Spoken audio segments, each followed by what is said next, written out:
दाहिने हातमा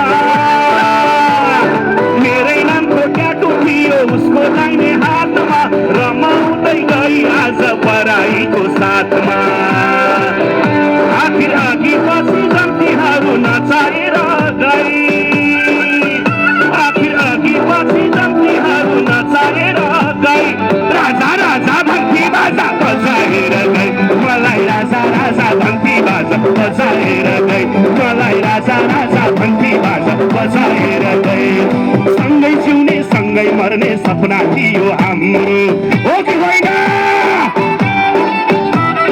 सँगै जिउने सँगै मर्ने सपना थियो हाम्रो भन्थे उसले तिमी नै हौ यो संसारकै राम्रो आखिर सिन्दुरको बेहर्कैको सजाएर गई आखिर सिन्दुरको बेहर्कैको सजाएर गई राजा राजा भन्थे बाजा बजाएर गई मलाई राजा राजा भन्थे बाजा बजाएर गई मलाई राजा राजा भन्थे बाजा बजाएर गई मलाई